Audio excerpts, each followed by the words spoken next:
সকাল 10টার সময় বউ বলল, ভুট্টাগুলোকে পোকায় কেটেছে, ওগুলোকে রোদে দাও, রোদে শুকুতে দাও। বউয়ের কথা কি না শুনে পারি? ব্যাস চলে গেলাম ছাদে। ছাদে গিয়ে দেখলাম পয়রারা মিটিং করছে ভুট্টোর দানা খাওয়ার জন্য। আমি ওদেরকে তাড়ালাম না, ওরা যত খুশি ভুট্টার দানা খাক।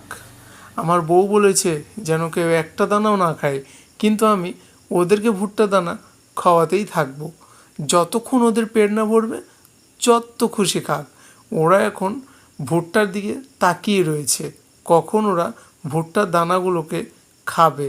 দেখতেই পাচ্ছ গাইজ, এবার দেখতে পাচ্ছ ও দুজন চলে এসেছে অলরেডি ভুট্টার দানা খাওয়ার জন্য। এদের সঙ্গে দেখছি একটা ঘুঘু আছে। বাহ, কি চমৎকার না দৃশ্য! বুড্ডুগুলোকে কত সুন্দর করে খাচ্ছে। আমি খেদাবো না, কথায় আছে না, দানে দানে মে লেখা হ্যাঁ খানে वाले के नाम। হয়তো ওই সব দানাতে ওদেরই নাম লেখা ছিল। খাক, ওরা যত খুশি খাক।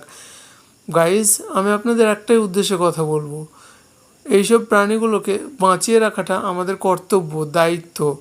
এতে পরিবেশের ভারসাম্য বজায় থাকে। অনেক পশু পাখি আছে যারা বিলুপ্ত প্রায় হয়ে গেছে, সেগুলো আমাদের জন্যই।